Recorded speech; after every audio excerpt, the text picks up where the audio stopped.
Hi my loves, you're welcome to my channel. If you're new here, I am Stella. It's really nice to have you around here today. So guys, I'm going to be reacting to Thomas Sowell. This is what they don't teach you about colonization. Guys, history is one thing I found really interesting to listen, because I'm that science girl that didn't do any history class, and I learn history from people around me, from friends and family, and sometimes due to because I've uploaded a couple of reactions here on the channel. So today I'm going to be listening to this, but the title though, this is what they don't teach you. So guys, let's get right into today's video. But if not subscribed yet to my channel, please like this video, subscribe, share this video if you end up enjoying it. Sowell is one of the greatest philosophers of our time, yet he isn't even mentioned among the 100 most influential African Americans in Ebony magazine. To help more people learn about him, please consider liking this video and subscribing. Absolutely. To get useful materials about Dr. Thomas Sowell, please visit the website. Thank you, and let's begin. Well, you link wealth creation to the acquisition of skills and the employment of skills in a disciplined way, and also in a frugal way in terms of lifestyles. But others would attribute the generation of poverty, the obverse of wealth, to colonialism, imperialism, exploitation, economic exploitation. How do you handle those arguments? Well, insofar as those arguments are meant seriously, you can simply look at evidence. Insofar as they're purely political arguments, they're saying what people want to hear. Obviously, there are people who would much rather hear that than to hear the other, because if you think that's the problem, then there's not only a quicker solution, but there's a more emotionally and morally satisfying solution. Namely, you fight against the exploiters and so on. If you look at the third world, for example, those parts of the third world where the imperialist powers have come in have typically been the more advanced parts of it. They've been the most prosperous ones, even if they weren't prosperous before they got there. He referring to World War III. I've done a reaction to World War I, and I've seen World War II as well. So him referring to World War III, I feel like I still need to listen to watch the history of World War III. Yeah, I have to. They became the more prosperous parts. Those parts of the third world that the imperialists have never touched are, almost without exception, the very poorest places on this earth. So you don't find any explanation for poverty and colonialism? The reverse, perhaps? Oh, absolutely. That when the Romans, for example, invaded the British Isles, they conquered the southern part of Britain, but they never conquered Scotland. And for centuries thereafter, perhaps for 1,000 years thereafter, Scotland was far behind England in economic and cultural development, because England had the advantage of tying into the whole Roman civilization, and everything that it had created, to some extent, percolated down through the British. That doesn't mean the British were happy with the Romans being there.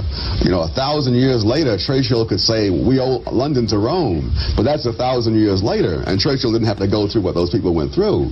So I'm not saying this is good for the people who were there, but in the longer run, of course, England became what it was because the Romans came, and Scotland finally developed only after England conquered Scotland, and then the culture that developed in England then could spread into Scotland as well. Well, does this suggest then that in addressing poverty in today's world, there ought to be a latter-day reincarnation of imperialism or colonialism in some form? No, because I think politically it's impossible. I hear from various parts of some independent nations, they say that they were better off under colonialism and so on. That isn't in the cards. The people who are in the imperialist nations don't want to take on that. But some would say that there is the functional equivalent of that in the operation of the multinational corporation today. Do you see that, the operation of the multinational corporation, as help or hindrance to the generation of wealth in developing countries? Well, in those countries, the multinational corporations very often not only pay more money than the local industry pays, but it brings in skills that don't exist and creates industries that never were there before. To that extent, I think they are a source of the transmission of international. Yeah, that's true, because I feel like in every disadvantage, there's always an advantage, and this was, a major advantage, because some country, they lack vital basic amenities, and colonization brought those stuff to them, in the sense that there was a disadvantage, but as there was still a advantage to it. So wow. national human capital. To that extent, yes. Now, this excerpt is taken from the book Intellectuals and Race by Dr. Thomas Sowell.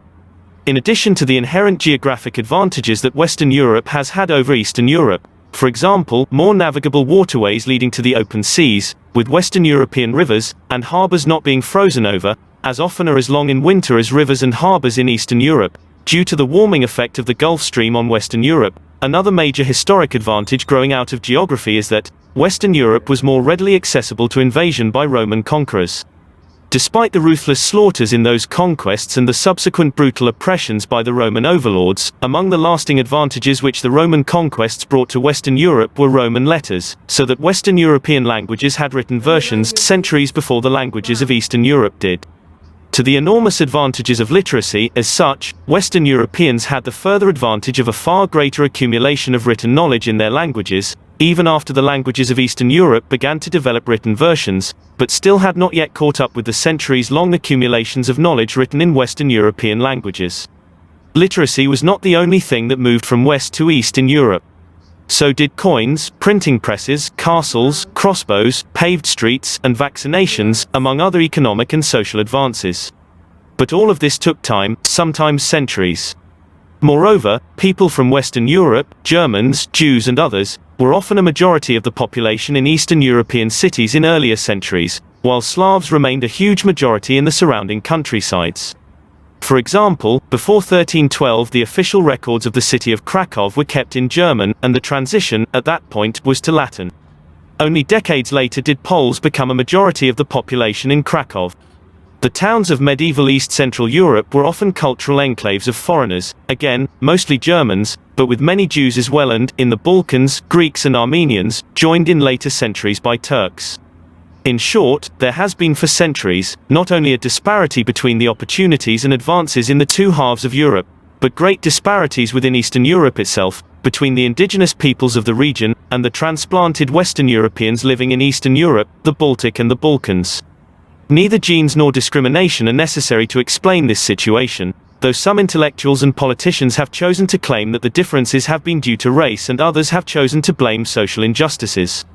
Many other racial and other groups in many other parts of the world have likewise ended up with large disparities in opportunities and achievements, for reasons that range across a wide spectrum and cannot be reduced to genes or injustices.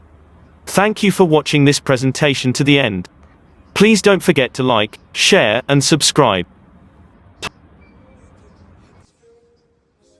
Please don't forget to like, subscribe to Thomas Sowell TV. And guys, I learned a lot of things. My reaction today was based on learning, because I only have a West African colonization idea, and today I learned different things. Like, I never knew Rome conquered British up to this time, and wow. So guys, thank you so much for watching to this time. I would love to see other videos from him. Do not forget to like, subscribe to my channel. Tell me what you think about this video in my comment section. You can also educate me on what colonization is. I'm open to every type of learning. You can, my comment section or any of my social media platform, I'm open to learning, guys. So do not forget to like, subscribe, and I will see you guys on my next one, guys. Bye bye and stay safe, guys.